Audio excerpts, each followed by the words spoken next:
بسم الله الرحمن الرحيم. أهلا بيكم معايا على قناة أميرة وكروشيه. يا رب تكونوا كلكم بخير وصحة بإذن الله. في فيديو النهاردة هننفذ مع بعض مفرش كروشيه مربع رسمته على شكل قلوب. المفرش شكله حلو جدا ورقيق وسهل جدا جدا في شغله. أنا في الفيديو اللي قبل اللي فات طبقت معاكي نفس المفرش بس على صغير، كان عبارة عن قلب واحد بس، وفي صديقات كتير للقناة طلبوا طريقة تكبيره. النهاردة هنشتغله بالشكل اللي انت شايفاه ده. المفرش هنا ممكن تشتغليه للترابيزه، وكمان ممكن تنفذيه كسجاده للارضيه لو اشتغلتيه بخيوط سميكه، وممكن تشتغليه كبطانيه للبيبي، هيبقى شكلها حلو جدا. كل تفاصيل المفرش، نوع الخيط ووزن المفرش ومقاسه، ان شاء الله هنزلها لك في صندوق الوصف وفي تعليق مثبت للفيديو، وهنزل لك معاهم لينك المفرش الصغير عشان لو حبيتي تشتغليه كطقم. ودلوقتي يلا بينا نبدأ مع بعض ان شاء الله في تنفيذ المفرش. وقبل ما نبدأ، لو انت لسه جديدة معايا في القناة، ما تنسيش تشتركي في القناة وتفعلي الجرس عشان يوصلك كل جديد، وكمان تكتبي لي تعليق تقولي لي فيه بتتابعيني من اي بلد. يلا نبدأ على بركة الله.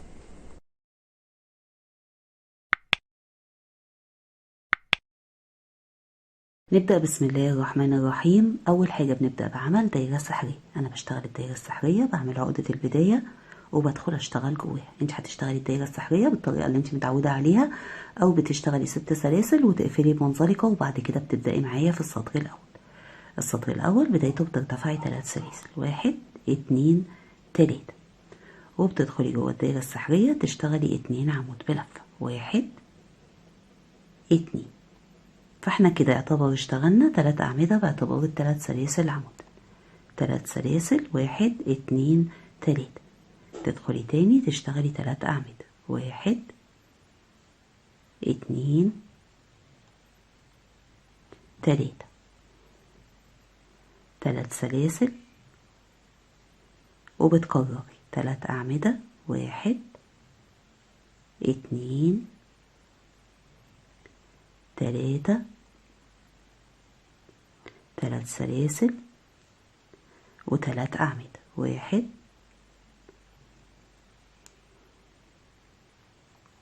2 3 و3 سلاسل. احنا كده اشتغلنا 4 من ال3 أعمدة 3 سلاسل، 1 2 3 4. بعد كده بتقفلي بمنزلقة على تالت سلسلة من سلاسل الارتفاع. تدخلي كده على تالت سلسلة وتسحبي الخيط وبتعديه من على اللفة اللي عليها. ده كده السطر الأول عندنا. بتضيقي بقى الدايرة السحرية، بتشدي الخيط كده بالراحة وبتضيقيها، وبعد كده بتقفلي كويس الخيط بإبرة التقفيل تحت الشغل. ده كده شكل السطر الأول. السطر التاني بدايته بندخل بمنزلقة على أول عمود يقابلك اللي هو يعتبر تاني عمود، ومنزلقة على التالت، ومنزلقة جوه السلاسل، وبترتفعي سلسلتين. وانت بترتفعي سلسلتين بتعلي ايدك كده عشان يبقوا في سوا العمود. ده كده بيعتبر أول عمود. تدخلي جوه السلاسل تشتغلي 2 عمود بلف، 1 2. كده اشتغلنا 3 أعمدة بلفة، 3 سلاسل، وتدخلي تاني تشتغلي 3 أعمدة بلفة، 1 2 3. كده احنا اشتغلنا صدفة من 3 أعمدة، 3 سلاسل، 3 أعمدة، ودي كده الزاوية بتاعت الشكل المربع. وبتتكرر معانا في السطر 4 مرات. بعدها بتشتغلي سلسلتين وبتكرري، تدخلي جوه السلاسل تشتغلي صدفة من 3 أعمدة، 3 سلاسل، 3 أعمدة. كده اشتغلنا 3 أعمدة، 3 سلاسل، 3 أعمدة.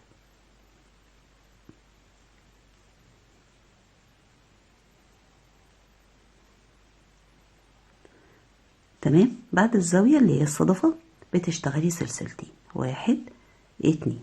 والجزء ده بيتكرر معاكي في السطر 4 مرات. هتشتغلي جوه السلاسل صدفة من 3 أعمدة، 3 سلاسل، 3 أعمدة، وبعدهم سلسلتين، وجوه السلسلة اللي بعدهم برضو بتكرري، وفي الآخر بتشتغلي السلسلتين.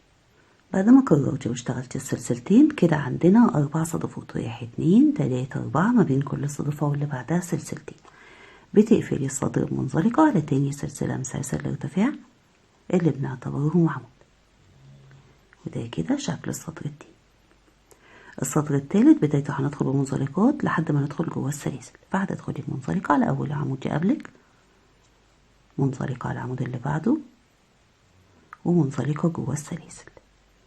وهنا الصدفة هتبقى من 3 أعمدة سلسلتين 3 أعمدة، فبترفعي اللفة لفوق كده وتشتغلي ارتفاع سلسلتين باعتبارهم عمود، وتدخلي تشتغلي 2 عمود بلفة، 1 2 وسلسلتين 3 أعمدة بلفة. تاخدي بالك ان هما بقوا سلسلتين و3 أعمدة بلفة. يبقى احنا كده اشتغلنا صدفة من 3 أعمدة بلفة، سلسلتين 3 أعمدة بلفة، سلسلتين، وبتدخلي جوه السلسلتين تشتغلي 4 أعمدة بلفة، ودول أول سطر في القلب. كده 2 3 4 وسلسلتين، ويبدأ الجزء يتكرر معاكي، فبتدخلي جوه السلاسل تشتغلي صدفة من 3 أعمدة،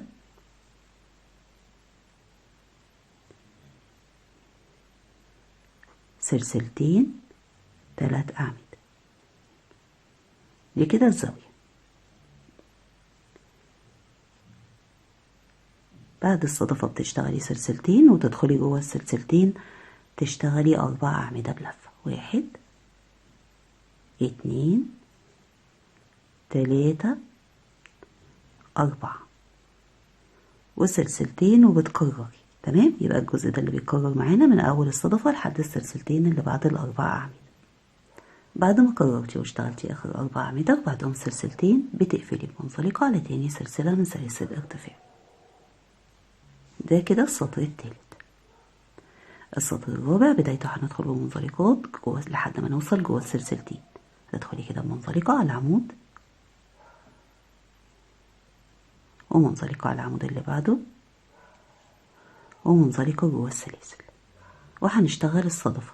فهترفعي ايدك لفوق كده وتشتغلي ارتفاع سلسلتين باعتبارهم عمود، وبعدين تشتغلي 2 عمود بلفة،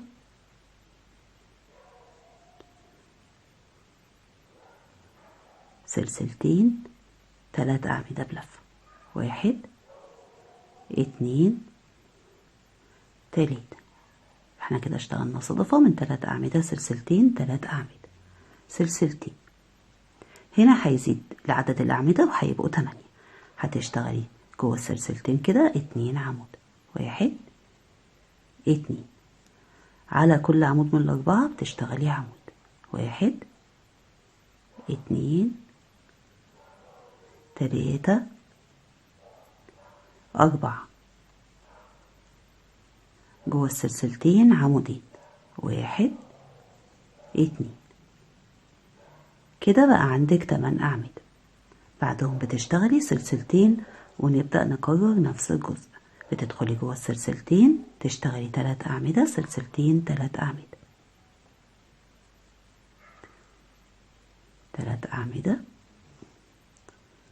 سلسلتين 3 أعمدة.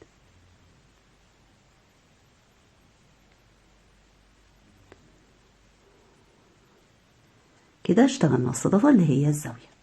بعدها سلسلتين، وبتشتغلي 8 أعمدة، أول عمودين جوه السلسلتين اللي قبل ال4 أعمدة. على كل عمود من ال4 بتشتغلي عمود. كده بقوا 3 4 5 6. جوه السلسلتين هتشتغلي عمودين، كده بقوا 7 وكده 8.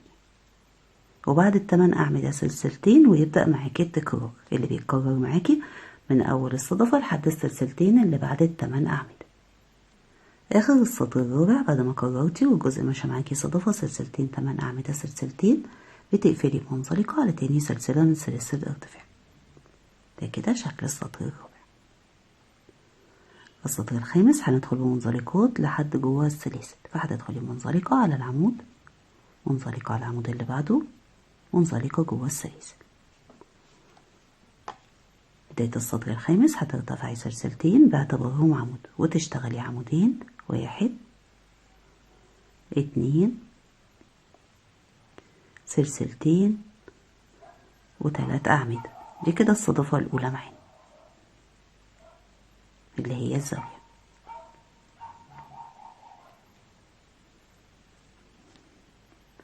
بعد كده بتشتغلي سلسلتين وبتدخلي جوه السلسلتين تشتغلي عمودين، 1 2.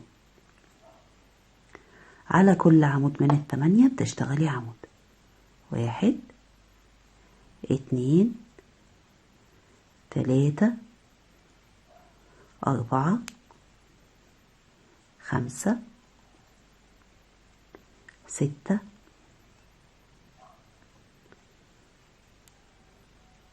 7 8.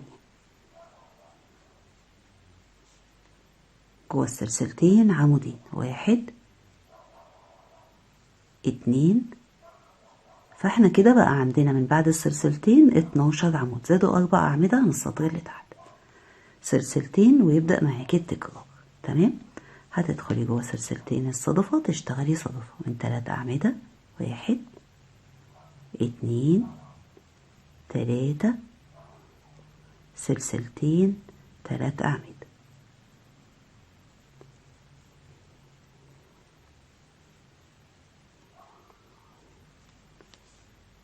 بعد كده بتشتغلي سلسلتين، 1 2، وبتشتغلي 12 عمود. أول عمودين جوه السلسلتين، 1 2.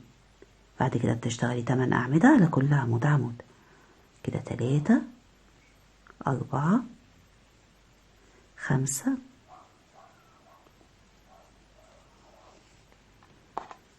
6 7 8 9 10.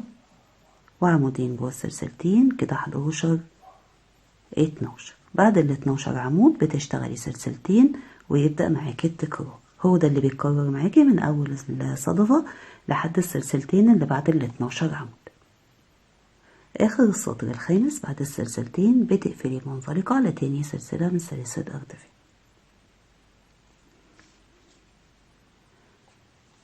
السطر السادس بدايته هندخل بمنزلقات، فهتدخلي بمنزلقة على العمود ومنزلقة على العمود اللي بعده ومنزلقة جوه السلاسل، وبترتفعي سلسلتين، 1 2. تشتغلي 2 عمود بلفة زي ما بنشتغل تحت، سلسلتين 3 أعمدة بلفة،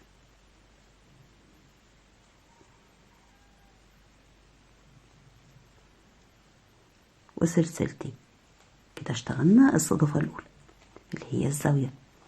بعد كده بقى بنشتغل 16 عمود. بتدخلي جوه السلسلتين تشتغلي عمودين وبنشتغل على كل عمود عمود، تشتغلي كده على كل عمود من ال12 عمود.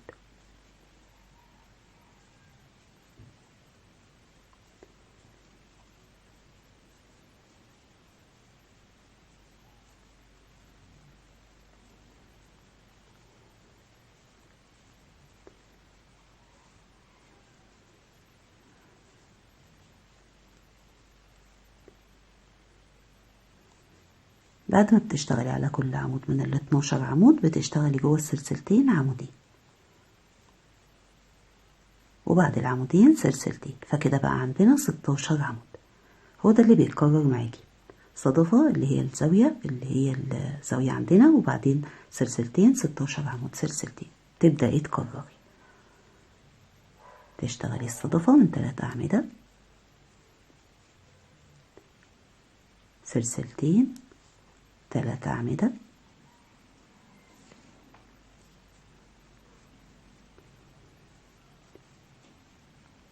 سلسلتين، وبتشتغلي 16 عمود. هتشتغلي عمودين جوه السلسلتين وعمود على كل عمود من ال12، وبتشتغلي بعد العمود اللي ما اشتغلتش على العمود ال12 بتشتغلي عمودين جوه السلسلتين، وهنيجي نكمل. بعد ما اشتغلتي على كل عمود عمود بتدخلي تشتغلي العمودين والسلسلتين وبتكرري. الجزء بيبقى عندك عبارة عن صدفة، سلسلتين 16 عمود سلسلتين. آخر السطر السادس بعد ما اشتغلتي السلسلتين بتقفلي بمنزلقة على تاني سلسلة من سلاسل الارتفاع. ده كده شكل السطر السادس. السطر السابع مش هنشتغل منزلقات، هترتفعي 4 سلاسل، 1 2 3 4. كده يعتبر اشتغلنا عمود سلسلتين. اشتغلنا العمود على أول عمود من الصدفة. هتدخلي جوه السلسلتين تشتغلي صدفة من 3 أعمدة، سلسلتين 3 أعمدة.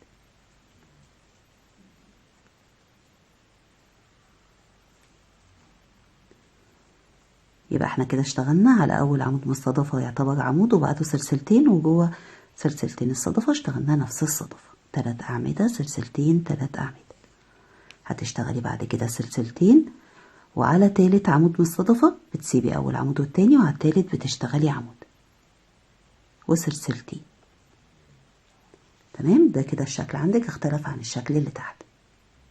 بعد كده بنروح على أول عمود، مش بنشتغل جوه السلاسل. على أول عمود من 16 بتشتغلي عمود، وعلى التاني عمود.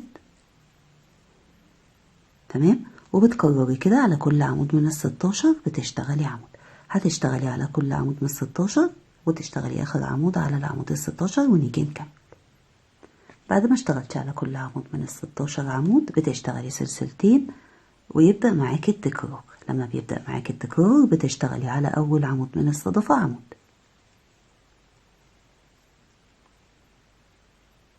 بعد العمود سلسلتين، وبتدخلي جوه سلسلتين الصدفة تشتغلي صدفة من 3 أعمدة،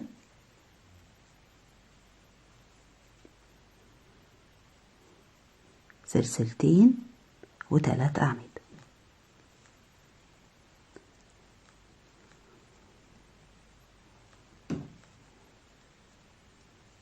بعد كده بتشتغلي سلسلتين، وعلى تالت عمود من الصدفة بتسيبي العمودين، وعلى تالت عمود بتشتغلي عمود. ده كده بيبقى الشكل عندك. تمام، تاخدي بالك عشان وانتي بتكرري ما تتلخبطيش وتشتغلي زي تحت. هتشتغلي سلسلتين، وبتشتغلي على كل عمود من 16 عمود. ده كده احنا بنثبت القلب عشان هنبتدي بقى في السطر الجاي هيبان معانا شكل القلب. تمام، فهتشتغلي كده على كل عمود من 16 عمود لحد ما توصلي لحد آخر عمود. بعد ما كررتي وده كده الشكل عندك اشتغلتي 16 عمود. تمام، هتشتغلي سلسلتين. تاخدي بالك كده ان احنا خلاص مش بنشتغل جوه السلسلتين، فبتروحي على اول عمود من الصدفة ويبدأ معاكي التكرار، بتشتغلي عليه عمود وبعده سلسلتين. فانت التكرار عندك بيبدأ من على العمود اللي اشتغلناه على اول عمود من الصدفة لحد السلسلتين اللي بعد العمود 16. آخر السطر السابع بعد ما اشتغلتي السلسلتين بتقفلي بمنزلقة على تاني سلسلة من سلاسل الارتفاع. ده كده شكل السطر. في السطر الثامن شكل الشغل هيختلف معانا. فأول حاجة هترتفعي سلسلتين باعتبارهم عمود، وبتدخلي جوه السلسلتين تشتغلي عمودين، 1 2. كده احنا بقى عندنا 3 أعمدة. سلسلتين، الزاوية هنا هتختلف معانا، هتبقى عبارة عن 3 أعمدة ما بين كل عمود واللي بعده سلسلتين. فبتدخلي جوه السلسلتين تشتغلي عمود، سلسلتين، تاني عمود، سلسلتين، تالت عمود. كده الزاوية بقت عبارة عن 3 أعمدة ما بين كل عمود واللي بعده سلسلتين. هتشتغلي سلسلتين، 1 2. جوه السلسلتين بتشتغلي عمودين، وعلى العمود عمود. تمام، فكده قبل الزاوية عندنا 3 أعمدة سلسلتين، وبعدها سلسلتين 3 أعمدة، والزاوية عبارة عن 3 أعمدة ما بين كل عمود واللي بعده سلسلتين. فعندنا 2 من السلسلتين و3 من العمود. هتشتغلي سلسلتين، وهنا احنا عندنا 16 عمود. هنشتغل على أول 7 أعمدة على كل عمود عمود، 1 2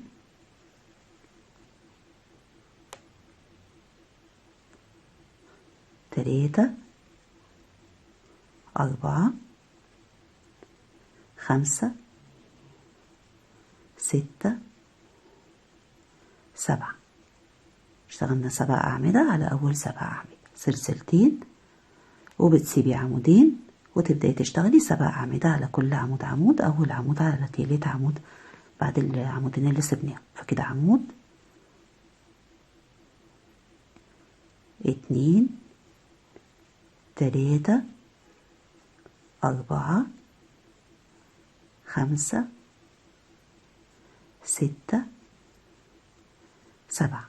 كده القلب عندنا بقى عبارة عن 7 أعمدة، سلسلتين 7 أعمدة. هتشتغلي سلسلتين يعدوا من فوق السلسلتين، وعلى العمود بتشتغلي أول عمود من التلاتة. احنا كده بدأ معانا التكرار. هتشتغلي على العمود عمود، وجوه السلسلتين عمودين. فكده بقى عندنا 3 أعمدة. التكرار بيبدأ معانا من أول ال3 أعمدة اللي بعد السلسلتين.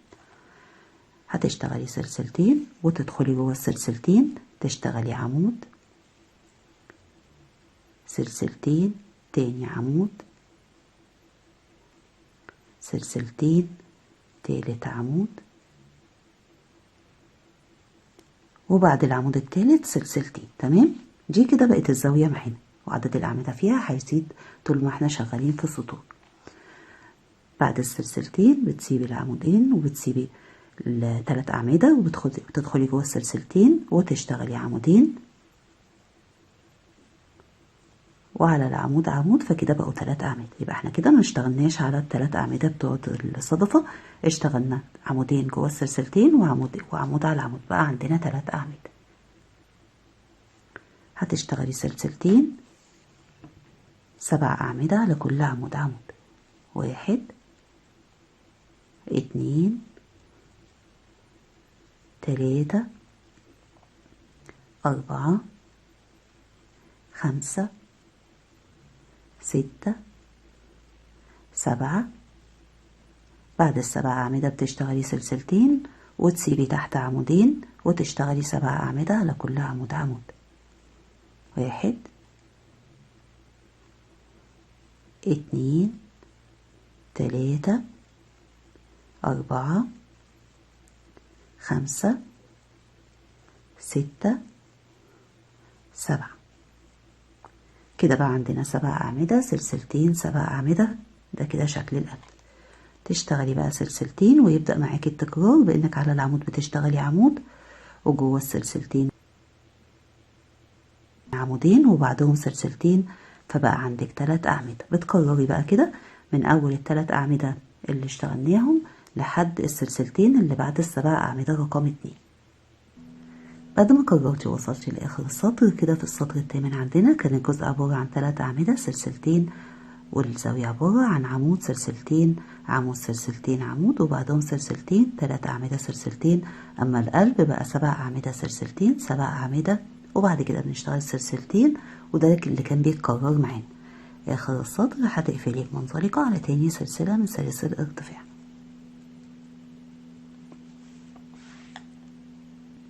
السطر التاسع بدايته بترفعي اللفة كده وبتدخلي جوه السلسلتين، تشتغلي غرزة حشو. غرزة الحشو دي بنعتبرها أول سلسلة من السلسلتين بتوع الارتفاع. بعد كده بتشتغلي سلسلة، كده يعتبر اشتغلنا عمود. تمام. بعد كده بتشتغلي سلسلتين وبتسيبي العمود، وعلى العمود اللي بعده بتشتغلي عمود. فاحنا كده يعتبر جوه السلسلتين اشتغلنا عمود، وسيبنا عمودين واشتغلنا على العمود التالت عمود. سلسلتين، وهنا الزاوية هتزيد معانا. هنشتغل على العمود عمودين، 1 2 وسلسلتين. على العمود التاني عمودين، 1 2 وسلسلتين. على العمود التالت بتشتغلي عمودين، 1 2. كده الزاوية عندنا بقت عبارة عن 3 من العمودين، ما بين كل عمودين واللي بعدهم سلسلتين. بعد كده بتشتغلي سلسلتين، 1 2. تمام. بتسيبي السلسلتين، وعلى أول عمود من ال3 بتشتغلي عمود. يبقى هنا اشتغلنا على تالت عمود، وبعد الزاوية اشتغلنا على أول عمود عمود. سلسلتين، هتدخلي جوه السلسلتين تشتغلي 3 أعمدة، 1 2 3. سلسلتين وبتسيبي عمودين وتشتغلي 3 أعمدة على كل عمود عمود، 1 2 3 سلسلتين. تمام، احنا كده بنحرد للقلب، وفي نفس الوقت دلوقتي هنشتغل 4 أعمدة جوه السلسلتين. هيبقى القلب اللي فوق القلب، يعني هيبقى تاني قلب عندنا، هيبقوا عندنا قلبين كده فوق بعض. هتدخلي جوه السلسلتين تشتغلي 4 أعمدة، والأربع أعمدة دول أول سطر في القلب. تاخدي بالك ان هنا في 3 أعمدة، اما في النص 4. سلسلتي هتسيبي عمودين، 1 2، وتشتغلي 3 أعمدة على كل عمود. 1 2 3 سلسلتين، وتدخلي جوه السلسلتين تشتغلي 3 أعمدة. 1 2 3 وسلسلتين. تمام، احنا كده عندنا 2 من ال3 أعمدة قبل ال4 أعمدة اللي هو القلب، و2 من ال3 أعمدة بعده اللي هو ايه، 2 من ال3 أعمدة. بيبقى عندنا ما بين كل 3 واللي بعدهم سلسلتين. هيبدأ معاكي التكرار. الجزء اللي اشتغلناه ده بنكرره للمرة التانية، وبيتكرر معانا في السطر 4 مرات. هتسيبي العمودين وهتشتغلي على العمود عمود، سلسلتين.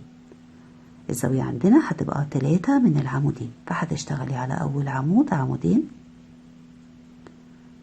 بعد العمودين سلسلتين، على التاني عمودين،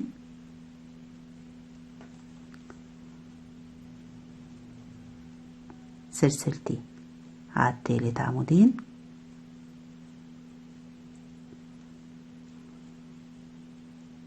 وسلسلتين. دي كده الزاوية عندنا. هيزيد فيها عدد الأعمدة زي ما قلتلك طول ما احنا شغالين. بعد كده بتسيبي السلسلتين، وعلى أول عمود من ال3 بتشتغلي عمود، سلسلتين. تدخلي جوه السلسلتين، يعني بنسيب العمودين، وجوه السلسلتين بتشتغلي 3 أعمدة. دول كده 3 أعمدة رقم 1. سلسلتين، تسيبي عمودين وتشتغلي 3 أعمدة على كل عمود. 1 2 3 وسلسلتين. كده عندنا 2 من ال3 أعمدة. هتسيبي العمودين، وهنا بنشتغل 4 أعمدة اللي هم أول سطر في القلب اللي هيبقى فوق القلب ده. هتشتغلي كده عمود 2 3 4 سلسلتين، وهيبقى عندك بعد ال4 أعمدة 2 من ال3 أعمدة ما بين كل 3 واللي بعدهم سلسلتين. هتسيبي عمودين وتبدأي من على العمود الثالث تشتغلي 3 أعمدة على كل عمود. سلسلتين، وبتسيبي العمودين، وجوه السلاسل بتشتغلي 3 أعمدة، وبعدهم سلسلتين. فكده انت عندك 2 من ال3 أعمدة قبل ال4 أعمدة، و2 من ال3 أعمدة بعدهم. بعد كده بقى بيبدأ معاكي الجزء يتكرر، فبتسيبي العمودين، ودول المسافة اللي بيبقى فوقيها السلسلتين، وتشتغلي على العمود عمود، ويبدأ معاكي التكرار على تالت عمود عمود، ويبدأ معاكي التكرار عمود على تالت عمود وبعده سلسلتين، وبتكرري كده. يبقى التكرار عندك من أول العمود اللي قبل الزاوية بيبقى عندك عمود سلسلتين، وبتشتغلي بنفس الطريقة كده، وتشتغلي سلسلتين وبتكرري. هتكرري كده ونرجع نكمل. اخر السطر التاسع بعد ما كررتي واشتغلتي السلسلتين اللي بعد ال3 أعمدة، هنكمل الجزء اللي كنا بدأنا في أول السطر. احنا كده يعتبر اشتغلنا تالت عمود. فهتدخلي جوه السلسلتين تشتغلي عمودين، 1 2، وبتسيبي غرزة الحشو وتقفلي على السلسلة، وبيبقى عندك باقي بعدها سلسلتين اللي هما الفرق ما بين ال3 أعمدة والعمود. يبقى احنا كده في آخر السطر اشتغلنا عمودين وقفلنا على العمود يعتبر. ده كده شكل السطر التاسع. السطر العاشر بدايته هتدخلي وتشتغلي غرزة حشو جوه السلسلتين، ودي كده تعتبر أول سلسلة معانا. بعد كده بتشتغلي سلسلة، فكده يعتبر اشتغلنا عمود جوه السلسلتين. هتشتغلي عمود تاني، فكده اشتغلنا جوه السلسلتين عمودين. هتدخلي كده على العمود وتشتغلي عليه عمود. احنا كده يعتبر اشتغلنا 3 أعمدة. تمام، باعتبار ان الحشو سلسلة أول عمود سلسلتين. يبقى احنا كده اشتغلنا 3 أعمدة. اشتغلنا عمودين جوه السلسلتين وعمودين على العمود. وصلنا للزاوية. هتشتغلي على أول عمود منها عمود، وعلى التاني عمودين، فاحنا كده هيزيد معانا عدد الأعمدة ويبقوا 3. سلسلتين يعدوا من فوق السلسلتين، ونروح على تاني عمودين نشتغل على أول عمود عمود، وعلى التاني بنزود ونشتغل عمودين، 1 2 سلسلتين، وعلى تالت عمودين هنشتغل 3 أعمدة، عمود على أول عمود وعمودين على التاني، 1 2. كده بقى عندنا 3 من ال3 أعمدة، ما بين كل 3 واللي بعدهم سلسلتين، بيزيد معانا عدد الأعمدة الزاوية زي ما انت شايفة كده. بعد كده بتشتغلي سلسلتين يعدوا من فوق السلسلتين، وعلى العمود هتشتغلي عمود جوه السلسلتين عمودين. كده بقى عندنا 3 أعمدة من بعد الزاوية، عندنا سلسلتين 3 أعمدة، سلسلتين وبتسيبي الأعمدة وتدخلي جوه السلسلتين تشتغلي 3 أعمدة، 1 2 3 وسلسلتين. كده من بعد الزاوية عندنا 2 من ال3 أعمدة، ما بين كل 3 واللي بعدهم سلسلتين. بتشتغلي السلسلتين وبنشتغل في القلب، هيبقى تاني سطر في القلب 8 أعمدة زي ما كان تحت كده. هتدخلي جوه السلسلتين تشتغلي عمودين، 1 2 على ال4 أعمدة بتشتغلي على كل عمود عمود، 1 2 3 4 وجوه السلسلتين عمودين، 1 2. كده السطر التاني في القلب 8 أعمدة. تمام، سلسلتين، وزي ما كان عندك 2 من ال3 أعمدة قبل السطر التاني من القلب هيبقى عندك برضو 2 من 3 أعمدة. بتسيبي 3 أعمدة وتدخلي جوه السلسلتين تشتغلي 3 أعمدة، 1 2 3 وسلسلتين. جوه السلسلتين هتشتغلي عمودين، 1 2 وعلى العمود بتشتغلي عمود. ده كده العمود التالت، وبعد ال3 أعمدة بتشتغلي سلسلتين. فكده بقى عندك 2 من 3 أعمدة، ما بين كل 3 واللي بعدهم سلسلتين، وبعدين 8 أعمدة، وبعدين 2 من 3 أعمدة، ما بين كل 3 واللي بعدهم سلسلتين. ويبدأ بقى معاك التكرار، والتكرار بيبدأ معانا من أول ال3 أعمدة اللي في الزاوية. فهتشتغلي كده على أول عمود عمود،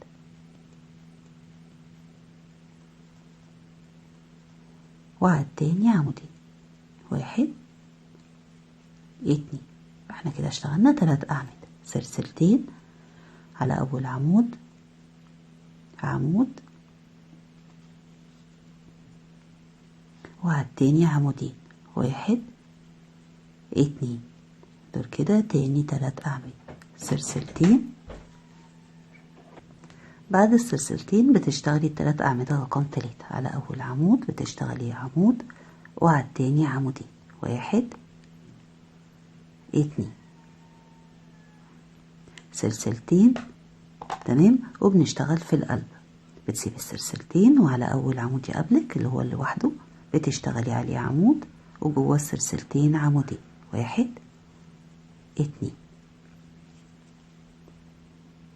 سلسلتين يعدوا من فوق ال3 أعمدة، وتدخلي جوه السلسلتين تشتغلي 3 أعمدة، 1 2 3. كده عندنا قبل القلب 2 من ال3 أعمدة. هتشتغلي سلسلتين وبنشتغل في القلب. هتشتغلي جوه السلسلتين اللي قبل ال4 أعمدة عمودين، 1 2 على كل عمود من ال4 عمود. كده 3 4 5 6 جوه السلسلتين عمودين، فكده بقوا 7، وكده 8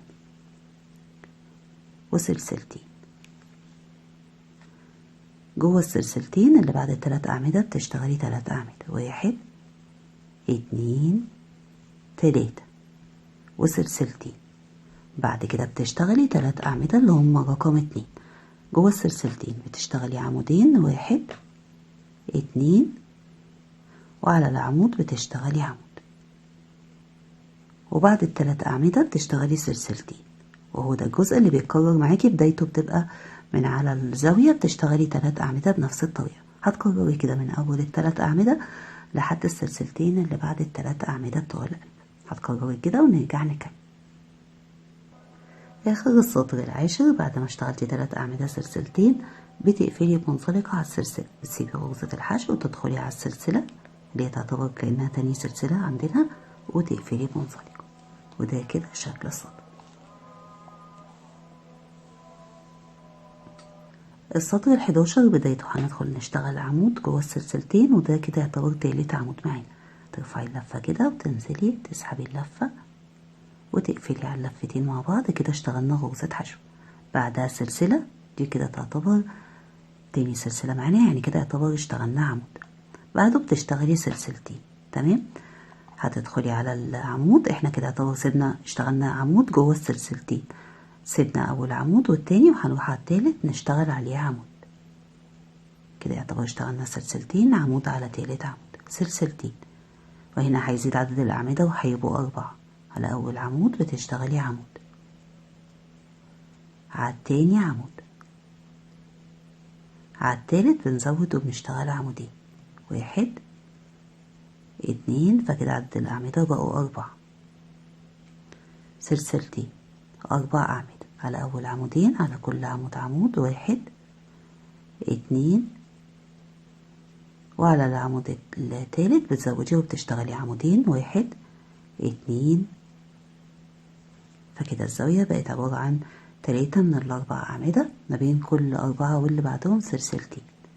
في كل سطر بيزيد معانا عمود في الزاوية، عمود في كل عمود من اللي كنا شغالين تحت 3. اشتغلنا عمودين على كل عمود عمود، وعلى التالت بنزود وبنشتغل عمودين. تمام. ده كده شكل الزاوية عندنا. سلسلتين، وعلى أول عمود من ال3 بتشتغلي عمود. يبقى احنا قبل الزاوية اشتغلنا على تالت عمود من ال3 عمود، وبعده سلسلتين، وبعدها اشتغلنا سلسلتين عمود على أول عمود من ال3. سلسلتين، تدخلي جوه السلسلتين تشتغلي 3 أعمدة، 1 2 3 وسلسلتين. ونبدأ نشتغل في السطر التالت من القلب. يبقى احنا كده عندنا قبل القلب عمود سلسلتين، 3 أعمدة سلسلتين، عندنا واحدة بس من ال3 أعمدة. هتدخلي تشتغلي جوه السلسلتين اللي قبل الأعمدة، اللي قبل ال8 أعمدة بتشتغلي عمودين، وعلى كل عمود من ال8 عمود، 1 2 3 4 5 6 7 8. وجوه السلسلتين عمودين، 1 2. فكده السطر التالت من القلب عندنا فيه 12 عمود.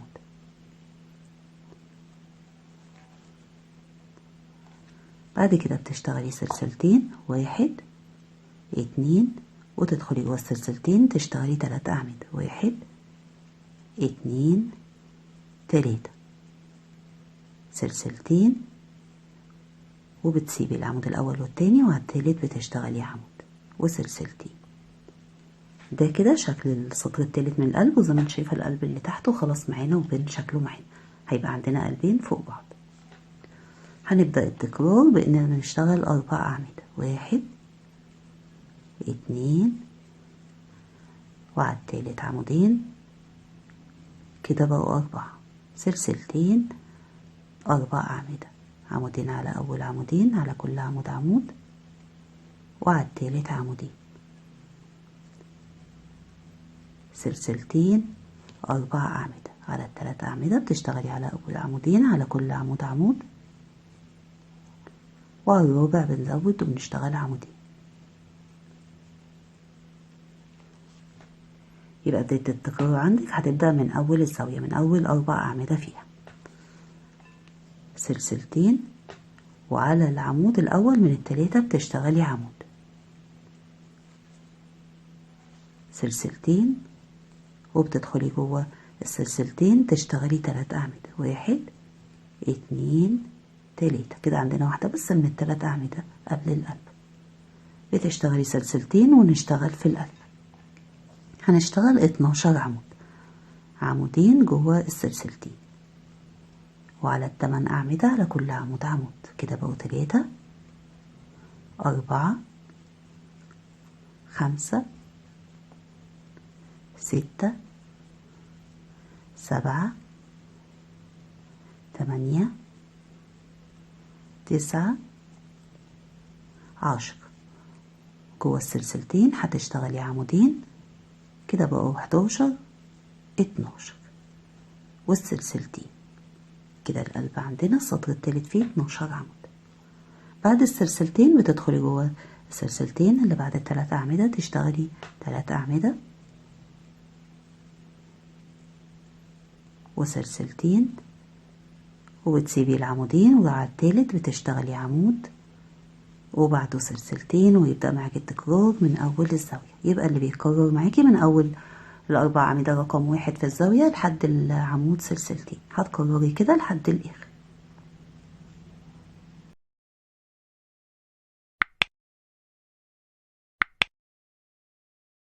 آخر السطر ال11 بعد ما اشتغلت ال12 عمود سلسلتين، بتدخلي جوه السلسلتين تشتغلي 2 عمود بلفة، 1 2، وبغرزة الحشو سلسلة، فكده كملوا معانا 3 أعمدة.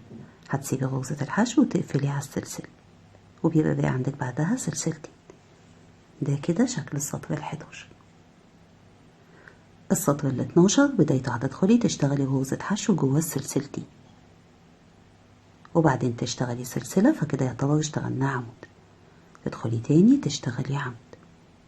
كده احنا اشتغلنا جوه السلسلتين عمودين، على العمود بتشتغلي عمود، فكده بقوا 3 أعمدة باعتبار ان الحشو سلسلة عمود، سلسلتين، وهنا هيزيد أعمدة الزاوية وهيبقوا 5. هتشتغلي على أول 3 أعمدة على كل عمود عمود، 1 2 3، وعلى العمود الرابع بنزود وبتشتغلي عمودين، 1 2، فكده بقى عندنا 5 أعمدة، سلسلتين 5 أعمدة على أول 3 أعمدة على كل عمود عمود، 1 2 3، وعلى الرابع عمودين، كده 4 5، سلسلتين، وبنشتغل تالت 5 أعمدة، 3 أعمدة على أول 3 أعمدة على كل عمود عمود، 1 2 3، وعلى الرابع بتشتغلي عمودين. يبقى الزاوية عندنا بقت عندنا 3 من ال5 أعمدة ما بين كل 5 واللي بعدهم سلسلتين. بعد كده بتشتغلي سلسلتين، وهنشتغل 3 أعمدة، أول عمود منهم على العمود، والتاني والتالت جوه السلسلتين وسلسلتين. فاحنا كده عندنا قبل الزاوية 3 أعمدة سلسلتين، وبعدها سلسلتين 3 أعمدة. تمام. هتشتغلي بعد كده في السطر الرابع من القلب. السطر الرابع من القلب هيبقى 16 عمود. هتشتغلي كده جوه السلسلتين عمودين، تمام، وعلى كل عمود من ال12 عمود. فكده بقى عندنا 3 أعمدة، 4 5 6 7 8 9 10 11 12 13 14 جوه السلسلتين عمودين، فكده 15 16. يبقى احنا عندنا ربع سطر في القلب عبارة عن 16 عمود، سلسلتين، ويبدأ معاكي التكرار. تمام. هتدخلي جوه السلسلتين تشتغلي عمودين، 1 2، وعلى العمود بتشتغلي عمود. احنا التكرار عندنا بيبدأ من أول ال3 أعمدة لحد السلسلتين اللي بعد القلب، يعني اللي بعد ال16 عمود. كده اشتغلنا ال3 أعمدة، سلسلتين، وتشتغلي 5 أعمدة، 1 2 3 4 5. انت كده عرفتي ان احنا بنزود على اخر عمود سلسلتين وتشتغلي 5 أعمدة. 1 2 3 4 5 سلسلتين 5 أعمدة. 1 2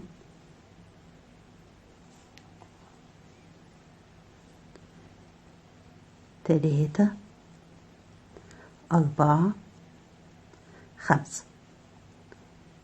ده كده شكل الزاوية معانا. بعد الزاوية بيبقى عندك سلسلتين 3 أعمدة، فبتشتغلي على العمود عمود،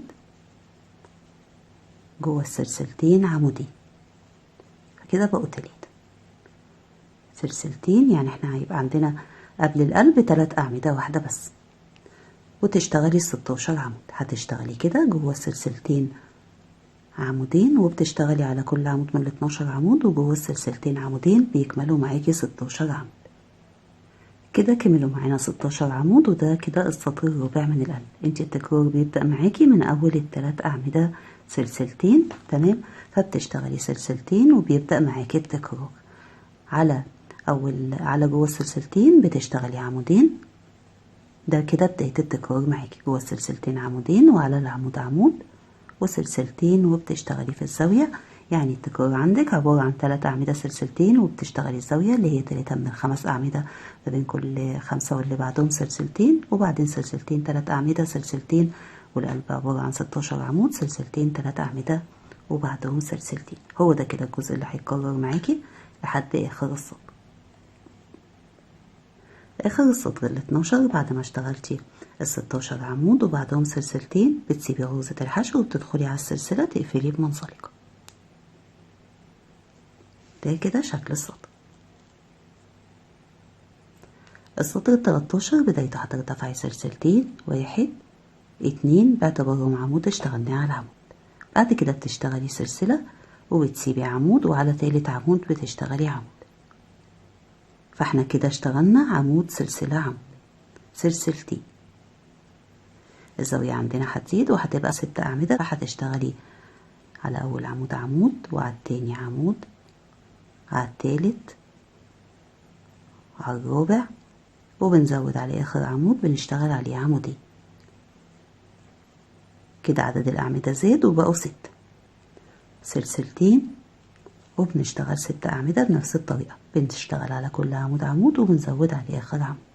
كده 1 2 3 4، على الأخير بنشتغل عمودين، فكده 5 6 سلسلتين 6 أعمدة. هنشتغل تالت 6 أعمدة. 1 2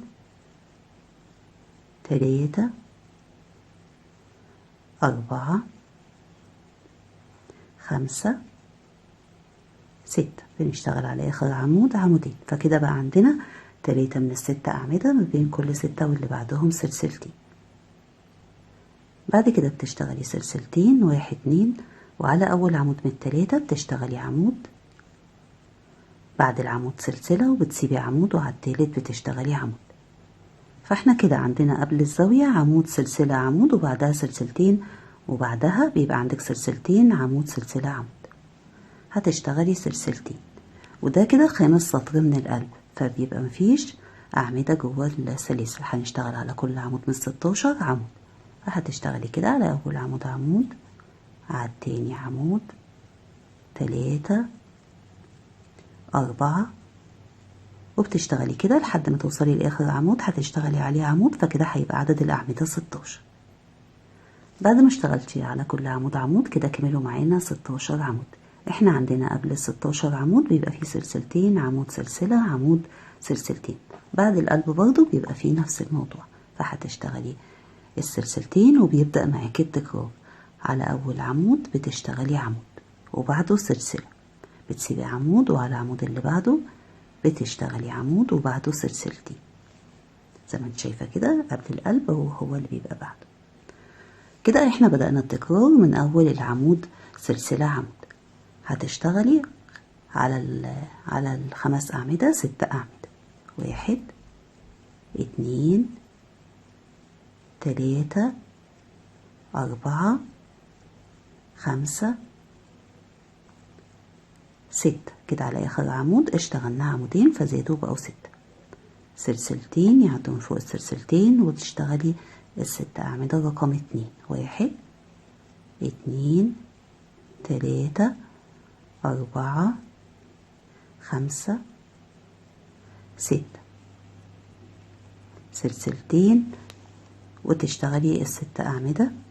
1 2 3 4 5 6.